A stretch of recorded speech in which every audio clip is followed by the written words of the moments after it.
So first and foremost, Mike, what's happening, bro? What's happening? All right, we're getting into this. The first thing up is the U.S. government thinks the entire NBA might be corrupt. I appreciate the like, Mike. This is from Fight Mike. Fight Mike, he's cool. He promotes gambling, but I'm not gonna get into it. I just want to hear the information about what they're doing about the corruption of gambling and all that stuff in the NBA. Because I'm kind of, even though I'm not playing 2K no more, look, because of what Austin Reeves has been doing for the Lakers and the fact that Luka is on the Lakers, and I grew up I think I'm brainwashed too a little bit. One of the things I'll probably never let go of, brainwash wise, is I love basketball. I can't help it because I know basketball is real, right? I've played real basketball. I've always played real basketball. I've never cheated at basketball. I don't know a thing about cheating in basketball in real life, right? But I know at a professional level, I can see how there's cheating. You know what I'm saying? But I know to get to there, you can't cheat. You have to really know how to play basketball to get to the professional level. Do you see what I'm saying? So, like, it's nuanced, right? So you see what I mean? Like, it's rigged, but basketball is real. Does that make sense? All right, let's get into it. The federal government never cleared Terry Rozier. You're the Heat. You made a decision to go in on this guy. They are on leave, which means you're being questioned and investigated about having done something bad, but we'll still pay you every 2 weeks. If I'm Adam Silver, I'm a little despondent today because my league is really the one that keeps getting caught, and he's going to have to do something about it. From the past week, everyone from Stephen A. Smith to your papa at the dinner table has been asking the same exact question. Why? Why? Why would Terry Rozier, a guy who's made over $160 million in his NBA career, risk it all to help his boys win some prop bets? Why would a player earning $26 million this season throw away his entire reputation, his career, his legacy, for what prosecutors say was around a 100 grand split between a bunch of people? What?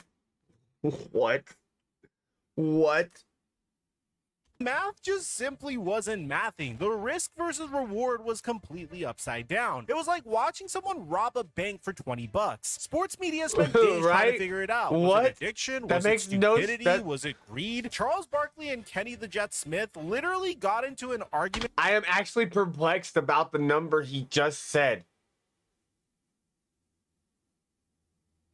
What, bro? Like, I'm poor. So me doing that would make sense. Him doing that makes no sense, bro. On Inside the NBA about whether this was a gambling I would never problem steal or from just anyone pure because idiocy. stealing is wrong. Gambling is an addiction. The addiction of it is what makes you make illogical decisions. You're making me mad right here. Well, I just have my opinion. You're going to have yours. The reason I'm mad at Kenny is, man, this ain't got nothing to do with damn gambling addiction. These dudes are stupid. Why are they stupid? Under no circumstances can you fix basketball games. Under no circumstances. Rozier makes $26 million. Him betting, giving people information or taking himself out of games, how much money is he going to make? Well, if he did that, you're proving my point. What do you mean? That means That's that not it's an addiction. illogical thought process. That's not addiction. That's stupidity. You trying to make sure these guys being addicted. You can't fix If you're doing basketball games. The notion that guys are making all this money and giving information, come on, man, stop that. Ain't got nothing to do with addiction. That's just total stupidity on these two dudes. Well, yes. Okay, so I have two options right here. See, I agree with Charles because I think addiction is all mental and that everything that has to do with addiction can be overcome mentally, right? On the other hand, I do comprehend addiction exists for people, right? It's a real thing. I just think that they have the mental power to overpower if they so choose. They just most choose not to, right? Yesterday, everything changed because ESPN dropped a bombshell that answers that question. And suddenly, this whole story makes a lot more sense. Terry Rozier owed the IRS $8.2 million in unpaid taxes. The federal tax lien was filed in November of 2023, just 8 months after the game, where he allegedly faked an injury to help gamblers win big on his unders. $8 million. This story isn't about greed anymore. It's about desperation. So real quick, before we get to the content, if you want to get the latest on this bizarre story, make sure you subscribe and turn on our notifications. And now that we got all that out of the way, cue the intro. I didn't even get to skip it. That was a fast commercial.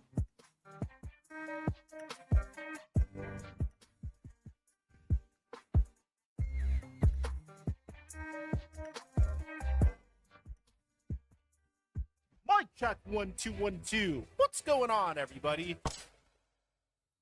What? It's a comfortable shirt. Leave me alone. Let's talk about what we know. According Yes, like I said, he promotes gambling, even though he's covering a story about how corrupt gambling is. to county clerk records obtained by ESPN, the IRS filed this massive tax lien against Rozier in Broward County, Florida, where he owns a $5.3 million home. The lien was for the 2021 tax year, which means Rozier had been dealing with this debt for a while before it became official. Now, here's how tax liens work, and I talked to Bro, look, all I know is, like, check it out, bro. Because I grew up in a time period where 6 foot tall people could make it to the NBA. Not so much now, right? 6 foot, you gotta be exceptionally good at basketball to make it into the NBA. 6 foot tall now, right? But when I was growing up, like, if I would have started playing basketball at 5 years old instead of like 13 years old, I'm pretty sure I would have made it to the NBA. Like, because I learned how to play at college level in 10 years, bro, by teaching myself. And I'm talking about not like running plays and knowing all the intricacies of an organized basketball thing, right? I'm talking about like in the sense that I could hold my own against college players. Like, I didn't get fucking destroyed. You see what I'm saying? Play. a tax attorney about this. Before the IRS files a lien, they send you multiple past due I just beat an 18-year-old 2 times, and I'm 42. He was pretty good. He wasn't horrible. notices. You know about this debt for months, maybe years, before it becomes public record. Florida tax attorney Steve Klitzner told ESPN that the lien would have been filed after past due notices were sent to the taxpayer. It shouldn't be a surprise to them. So Terry Rozier knew that he owed this money. He'd been getting letters from the IRS. He'd been stressed about it. And in March of 2023, when he allegedly told his childhood friend De Niro Laster that he was going to fake an injury and leave a game early, he was staring down the barrel of an $8 million debt. But wait, it gets even more complicated. Yeah, there's got to be more Records to also this. show that Rozier had a construction lien filed against him in August of 2022 for $271,000. He was having work done on his Florida mansion, and by July of 2023, he paid off $250,000 of that debt. But that leaves $21,000 still unpaid, plus the massive IRS bill hanging over his He's getting paid $26 million. I'm trying to figure out where he and how he doesn't have the money to fix these issues. head. Now, Rozier's attorney, Jim Trusty, is pushing back hard on all of this. Trusty told ESPN that Terry never owed anyone $8 million.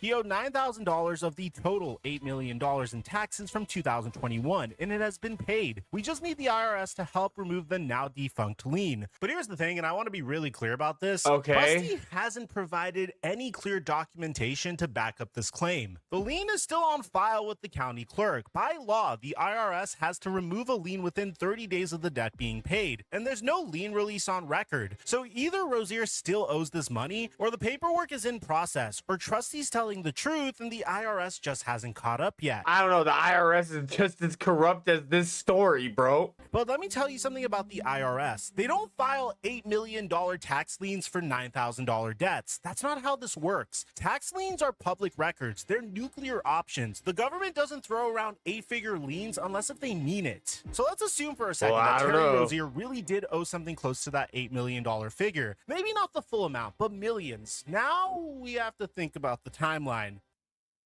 March 23rd, 2023, Rozier fakes an injury, leaves a Hornets game after 9 minutes, and helps gamblers win over $200,000 in prop bets. His cut, according to the indictment, was around $100,000 after his friend De Niro Laster sold the information to bettors. November 2023, the IRS files an $8.2 million tax lien against him. Do you see it now? This wasn't about being greedy when you're already rich. This was about drowning in debt and being desperate for any money Yeah, that you but- can get. I know, but how did he get to that much debt, bro? Think about it from Rozier's perspective. You're making $26 million a year, but after taxes, agents, financial advisors, and everything else, you're taking home maybe half of that. You've got an $8 million IRS bill, you've got construction liens, you've got a lifestyle to maintain, and your childhood friend comes to you and says, hey man, I think I could get you out of this jam that you're in. You just gotta give us a little bit of a heads up whenever you're feeling like you're gonna have an off night or if you're gonna have an injury. Just give me a heads up.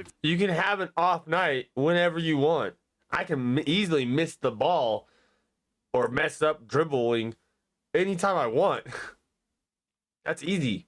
Sit in a game. 100 grand sounds like nothing when you're making $26 million. But when you owe $8 million to the federal government, suddenly that $100,000 still doesn't make no fucking sense for you to cheat in basketball. $100,000 starts looking really important. And this is exactly what happened with Jonte Porter, by the way. Porter had gambling debts. He got in over his head. And then the people he owed money to said, you know what? You don't have to pay us. Just give us a little bit of information. That's how these things work. You start off owing money and then that's why you shouldn't gamble. Leverage. Now, we don't know. I mean, there's only one game I would play if I was to gamble, and that's Texas Hold'em.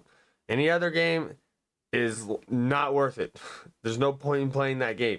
If Rozier had gambling debts on top of the IRS situation because his attorney keeps saying that Terry is not a gambler. But you know what? You don't need to be a gambler to be desperate for money. Tax debt is tax debt. That's and true. $8 million of it, that's desperation. The IRS shouldn't exist. Taxation is theft. Just gonna throw that out there real quick. This story doesn't end with the tax revelation because while we're all trying to figure out, Right, look at that pass. That was insane, bro.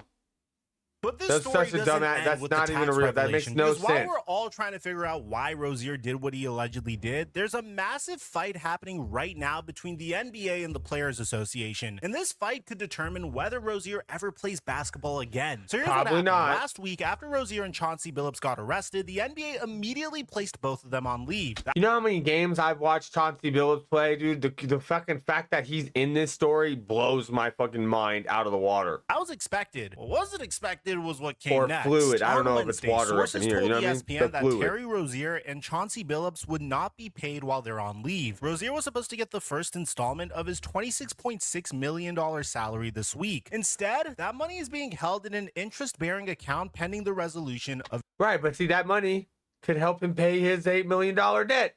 Interesting, huh? If he would have just chilled, went to the IRS and been like, look, let me work out some sort of payment. He's rich. They know he has the money. Makes no sense. his legal case. Now, the NBA's position's pretty straightforward. They're saying, look, we can't have a guy facing wire fraud and money laundering charges continuing to collect an NBA paycheck. It's bad for the league, it's bad for the Heat, and we need to wait to see what happens in court. And honestly, I get it. From a PR perspective, from an integrity perspective, it makes sense. The optics of paying a player millions while he's fighting gambling corruption charges are terrible. But the national basketball player... He cheated in basketball. It's like he cheated in basketball. So if he cheated in basketball, he should just not play basketball anymore.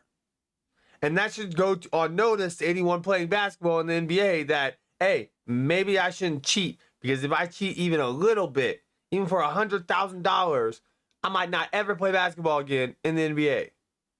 Actually, I absolutely won't. That should be a benchmark. Players Association is not having it. Like the NBA talked to all parties involved, the Heat, the Trailblazers, other officials, and landed on the decision today to pull both Terry Rozier and Chauncey Billups' salaries. It's essentially, Malika, an unpaid administrative leave. So that's $26.6 million for Terry Rozier. Right. But why aren't we only talking about these two? What about the other co-conspirators or there's other people named, but they're not named. They're just co-conspirators.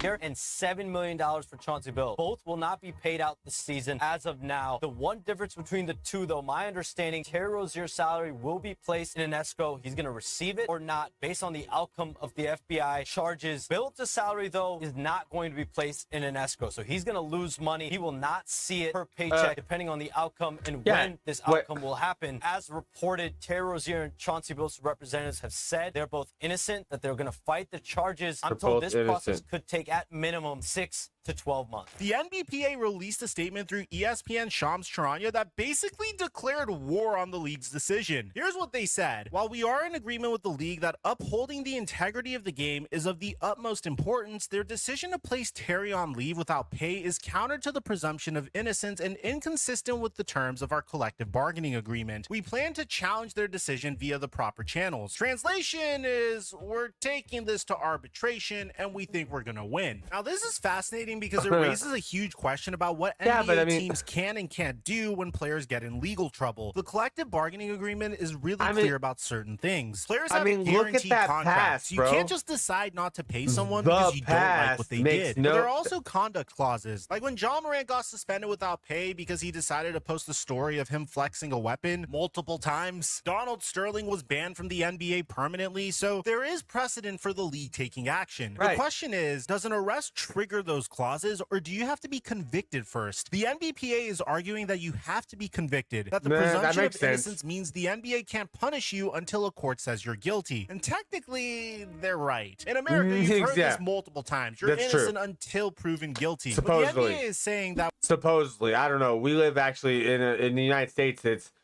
I don't know. For rich people, it's different. Obviously, for rich people, it's innocent until proven guilty. But if you're not rich, you are looked out as guilty for anything that the cops say you do.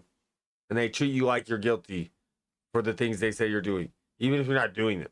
That thing, I got to go fight a reckless driving ticket for riding a scooter in the bicycle lane. we're not punishing him. We're protecting the integrity of the game while the legal process pays out. And if he's found innocent, he'll get every penny we're holding. This is going to be a massive legal battle. And I'll be honest with you, I have no idea who wins. On one hand, the CBA is the CBA. It's a binding contract between the league and the players. If it doesn't allow for this kind of suspension without pay, then the NBA might lose. On the other hand, federal wire fraud and money laundering charges related to gambling on NBA games, that's about as serious as it gets. This isn't a DUI. This isn't even domestic violence, which the league has struggled to handle in the past. This is literally trying to fix games for money. If the NBA can't suspend someone without pay for that, then when can they? And here's where it gets really interesting for the Miami Heat. According to multiple reports, the Heat are not getting any immediate salary cap relief from this situation. Terry Rozier's $26 million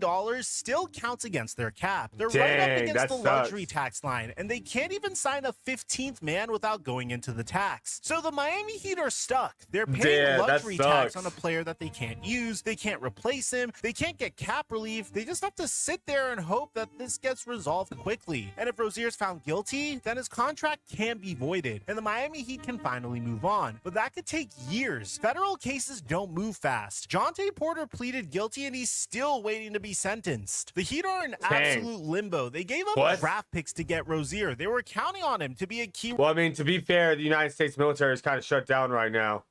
I mean, not the United States military. The United States government is kind of shut down right now. It's been shut down. It's approaching the longest shutdown in United States history. Rotation player, and now he might never play for them again, but they're still paying the price. It got me. I was like, oh, that's interesting. Gadget. While the NBA and the NBPA are fighting over Rozier's paycheck, the United States Senate has officially entered the conversation. On Tuesday, Senate Commerce Committee Chairman Ted Cruz. All right, when are you going to get to talking about how they think the NBA is rigged? That's your title. Don't please tell me you didn't clickbait me. And ranking member Maria Cantwell sent a letter to NBA Commissioner Adam Silver demanding answers about this entire scandal. And I mean, you can just tell based off of how Adam Silver responded to the Amazon broadcast this past week that he is really getting flustered by this situation. So what happened was, because bets were placed through legal betting companies, they picked up aberrational behavior around a particular game in March of 23. We frankly couldn't find anything, and we ultimately concluded that there was insufficient evidence despite that aberrational behavior. And I mean, get this, Congress is demanding answers about this entire scandal. And when I say demanding, I mean, they gave him a deadline. He has until November 10th. That's not a request. That's Congress telling the NBA, that's like 10 days. 2 weeks to explain what the hell happened here. The letter is actually pretty damning. Let me read you some of this. Cruz and Cantwell wrote that Americans love basketball because it is fast-paced and unpredictable. A star player can catch fire. A single foul can shift the energy on the court, and a last-minute buzzer beater can decide it all. That Right, just like the buzzer beater Austin Reeves just had yesterday, or the day before yesterday. Yeah, day before yesterday, because they're playing tonight. volatility is the sport's magic, and precisely why allegations that current and former NBA players and coaches compromised the game. The crazy thing is, the reason why I'm so intrigued by you got okay. I don't know if you watch basketball or not out there in the world, because I'm probably sure not everyone watches basketball. Austin Reeves is an undrafted player from a small town in Arkansas. Like he probably wasn't. He was probably never supposed to supposedly make the NBA, and somehow he got to the NBA on a 10-day contract with the Lakers and turned that into, now he has a better start than last year's MVP, Shai Gilgeous-Alexander. See what I'm saying? Like, they neck and neck for starts this year. He's already one of the first players this year to drop a 50 ball. Game's integrity are so troubling. They continued and said that this committee needs to understand the specifics of the NBA's investigation and why Rozier was cleared to continue playing basketball. This is a matter of congressional concern. The integrity of NBA games must be trustworthy and free from the influence of organized crime or gambling-related activity. Exactly. Sports betting scandals like this one may lead the American public to assume that all sports are corrupt. They are. I mean, bro, I'm just going to say that James Harden's over-under for points when he faced off against the Golden State Warriors was 20.5. He went into the half with 20 points. He needed one more point for his over to hit. He didn't get a single freaking point for the rest of the game. What's up with that? That last line is brutal. That's kind of weird. Lead the American public to assume that all sports are corrupt. That's Congress basically saying that your gambling problem is becoming America's trust problem. And they're asking some really specific questions. They want to know exactly what the NBA knew about Rozier, when they knew it, and why they let him keep playing. They want to know about the NBA's investigation versus the FBI's investigation. Because look, their ratings have been slipping, and slowly more and more people have been choosing to not watch. And so therefore, they need a way to get money. They want to know what regulations are in place to prevent this. Here's the thing that really got Congress fired up. The NBA investigated Rozier in 2023 after sportsbooks flagged suspicious activity on his prop bets. The league looked into it and said they found insufficient evidence of wrongdoing. They cleared him. Meanwhile, the FBI was conducting their own investigation, and the FBI had enough evidence to arrest him on federal charges. So either the NBA's investigation was incompetent, or they didn't have access to the same evidence that the FBI had, or they chose to clear him even though they had doubts. And Congress wants to know which one it was. The NBA responded this week by sending a memo to all 30 teams saying that they're reviewing their injury reporting policies. They're looking at how prop bets should be regulated. They're trying to get ahead of this, but that memo came out before the congressional letter. Now Adam Silver has to actually go on record and explain to the United States Senate what happened. And I'm telling you, that's gonna be must-watch C-SPAN. I mean, I honestly think I'm gonna do a live stream when it goes down, because here's what Congress is really asking. Can we? Yeah, I'm gonna have to watch that. I'm gonna have to see Adam Silver be on that. Trust professional sports anymore? The sports gambling industry in the United States is massive. $160 billion was wagered on sports last year. That's more than people spent on lottery tickets. The NBA, the NFL, Major League Baseball, they all have multi-billion-dollar partnerships with DraftKings, FanDuel, and BetMGM. The leagues are making money hand over fist from gambling, but they're also losing control of the integrity of their games. And Congress is starting to ask whether maybe we moved too fast on this whole legalized sports betting thing. And speaking about moving too fast on gambling, can we speak about the NCAA for a second? Because their timing on all this is ridiculous. I mean, it might be the worst I've ever seen. On October 22nd, the NCAA announced that starting on November 1st, college athletes would be allowed to bet on professional sports. Not college sports, just pro sports. NBA, NFL, MLB, whatever. The NCAA's reasoning was basically, look, sports gambling is legal now in most states. Our athletes are adults. They should be able to do what their classmates teammates can do. That announcement came out on October 22nd. Okay, guess that kind of Chauncey makes Billups sense, and Terry but no. Rozier were literally They're about to go arrested into the very sport. next They shouldn't be day. allowed to bet on it. The NCAA had 1 day of breathing room before the biggest NBA gambling scandal in decades proved exactly why their decision was insane. NCAA President Charlie Baker tried to defend it. He said, "This change recognizes the realities of today's sports environment without compromising our commitment to protecting the integrity of college competition or the well-being of student athletes." Cool.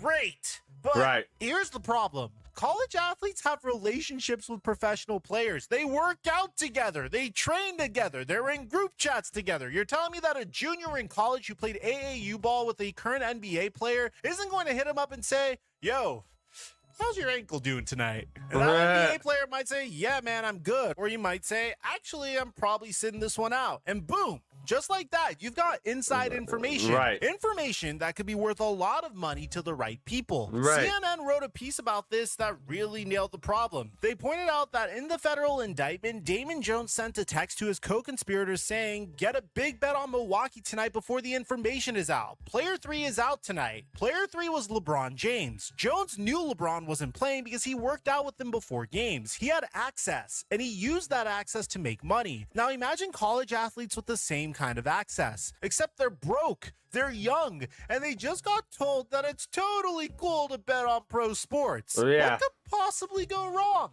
The NCAA tried to say they'll have educational programs about responsible gambling. They emphasize that while NCAA members do not encourage student athletes to engage in sports betting behaviors of any kind, the timing is right to modernize these rules. The timing is right? The timing? You announced this the day before the FBI arrested Terry Rozier and Chauncey Billups. I gotta be honest with you, I think the NCAA panicked here. I think they were losing court cases, losing control of their athletes, and they made a desperate move to seem more reasonable. And it blew up in their faces immediately, because now every parent of a college athlete is watching this Terry Rozier story and thinking, that could be my kid. Every athletic director is having emergency meetings about monitoring their players' gambling activities. Every compliance officer is trying to figure out how to enforce rules that they just loosened. The NCAA could still reverse course. They could delay the November 1st implementation, but my guess is that they won't, because that would mean admitting that they made a mistake, and the NCAA never admits mistakes. Well,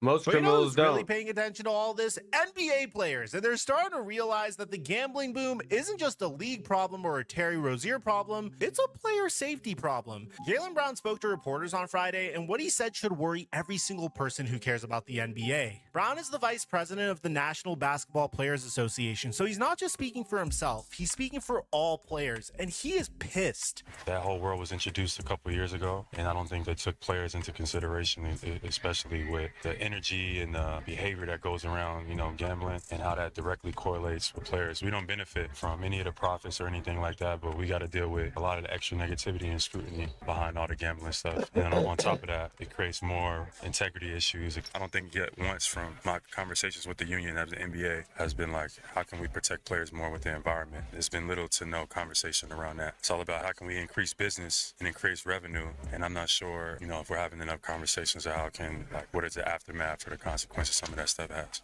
That's a guy calling out his own league. That's an all-star, an NBA champion, a leader in the players' union saying the NBA sold us out for gambling money and didn't prepare us for what came next. And he's got a point, because the fan experience has changed dramatically at NBA games ever since sports gambling has been introduced. Players are hearing different stuff from the crowd right now. I mean, look at what Nikola Vucevic had to say about it. Before you used to hear like, hey, Vuce, get a win, or hey, do this and that. Now it's like, hey, my parlay is 10 rebounds. And honestly, it pisses me off. It's just disrespectful to the game. And bro, he's not lying. Right? I mean, take a look at this viral preseason clip. I mean, this is diabolical. Look at what this fan had to say, sitting courtside at an Orlando Magic preseason game to Paolo Banchero.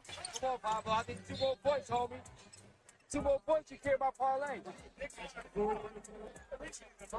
Jaylen Brown described it like this. I think a lot more could have been done to help players or prepare players, but even in the aftermath, I don't think little care or attention to detail goes into it. They're like, you make X amount of money or X, Y, and Z, you should be able to deal with all the extra negativity, the people approaching you about parlays. It creates a negative discourse around the game and players when people have money involved. The NBA's response? NBA spokesman Mike Bass told reporters Makes sense. I like it. I agree. safety of players and coaches has always been of critical importance. League security works with team officials and law enforcement to respond to any type of fan behavior that violates our code of conduct. Whether that's in arenas or online, we have put safeguards in place, including social media monitoring, to track and mitigate any potential threats or safety risks. Cool!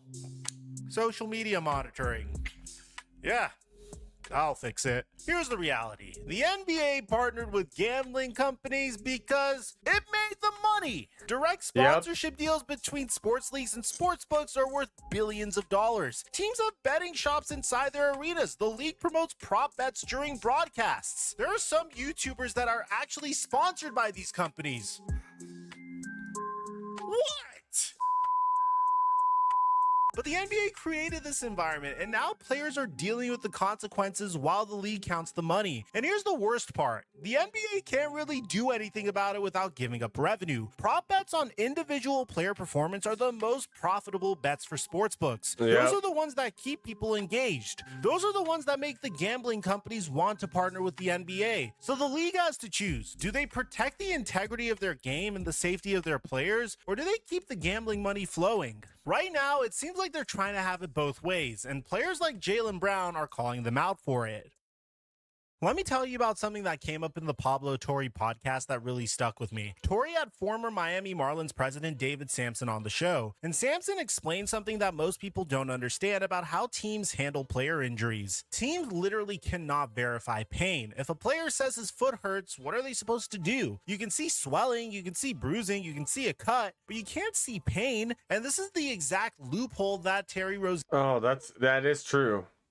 allegedly exploited. According to the indictment, on March 23, 2023, Rozier told his friend DeNiro Laster that he was planning to leave the game early with a fake injury. Then during the game, he played 9 minutes, hit a jumper, and suddenly grabbed his foot like he was in pain. The federal indictment says that Rozier did not appear to land awkwardly when he hit that jumper or show any other discomfort in the moment ahead of the shot. He just grabbed his foot and limped off. What's the training staff supposed to do? Call him a liar? If Rozier says his foot hurts, they have to take him out of the game. That's how sports medicine works. Dr. Tarek Sorial, the former Dallas Mavericks team physician, told NBC News that if the player says he can't go in the first quarter, he doesn't go. We can't see pain. You can see swelling, you can see bruising, you can see a cut, but you can't see pain. So here's the problem. The entire prop betting market is built on player statistics. Points, rebounds, assists, minutes played, all of it can be manipulated by a player who's willing to sit out or underperform. And teams can't stop it. They can't force a player to play through pain. They can't accuse a player of faking unless they have proof. And by the time they have proof, the bets have already been placed and the money has already changed hands. This is why the John Day Porter case was such a big deal. Porter allegedly faked illness to leave games early so bettors could win big on his unders. He claimed he was sick. He played a few minutes and then he sat out. The team couldn't do anything about it. And now teams are wondering how many other players have done this.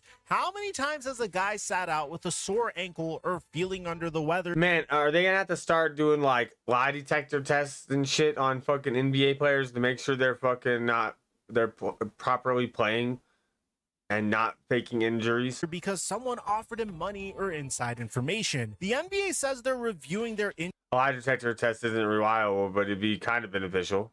Injury reporting policies. But what are they going to do? Force players to play hurt? Require medical documentation for every minor injury? That's not realistic, and the players union would never allow it. So we're stuck with a system where players can manipulate their own statistics, teams can't stop them, and gamblers are making millions of dollars off of inside information. And here's the kicker, the NBA needs those prop bets. They need people betting on whether Terry Rozier will score over or under 13.5 points, because that's what keeps fans engaged. That's what makes people watch games they wouldn't normally care about. So the league has created a system where the most profitable bets are also the easiest to manipulate, and they can't fix it without destroying their business model. So where do we go from here? Because this story is far from over. In fact, I think we're just getting started. First, there's the legal process. Terry Rozier and Chauncey Billups have both pleaded not guilty. Their trials are probably months or even years away. Federal cases move slowly. Discovery, motions, plea negotiations investigations, all of that takes time. Meanwhile, both of them are on unpaid leave. The NBPA is fighting that decision, so we might see an arbitration hearing soon. That could get really interesting, especially if the union wins and forces the NBA to pay Rozier while he's facing federal charges. Second, there's congressional investigation. Adam Silver has until November 10th to respond to the Senate Commerce Committee. That's less than 2 weeks away. And I'll be honest, I have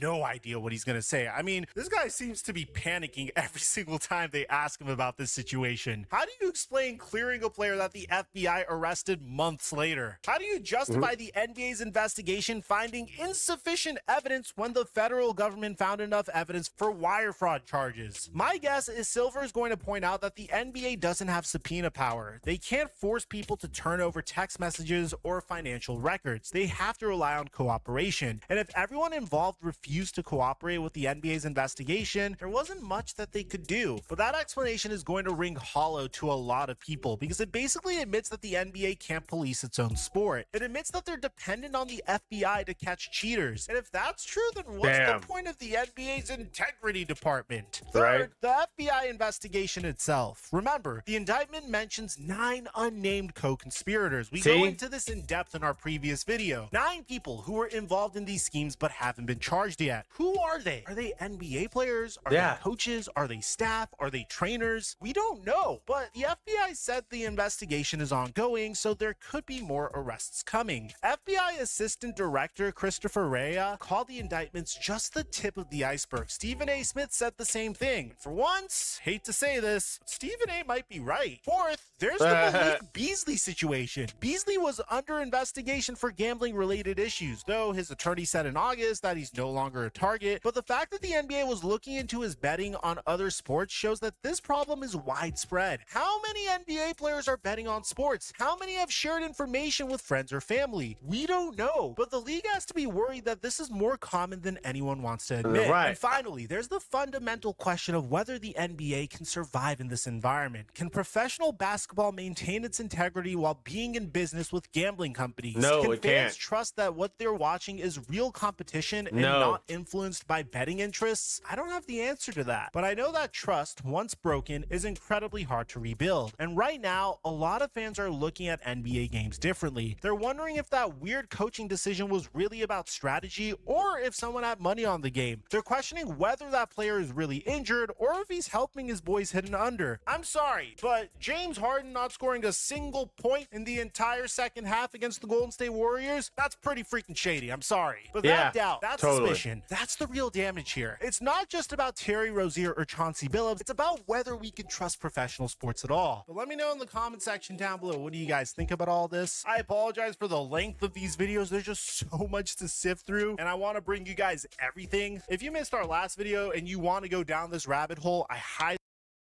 go check him out if you want to go see his other video. He usually does a good job, and I'm out of here.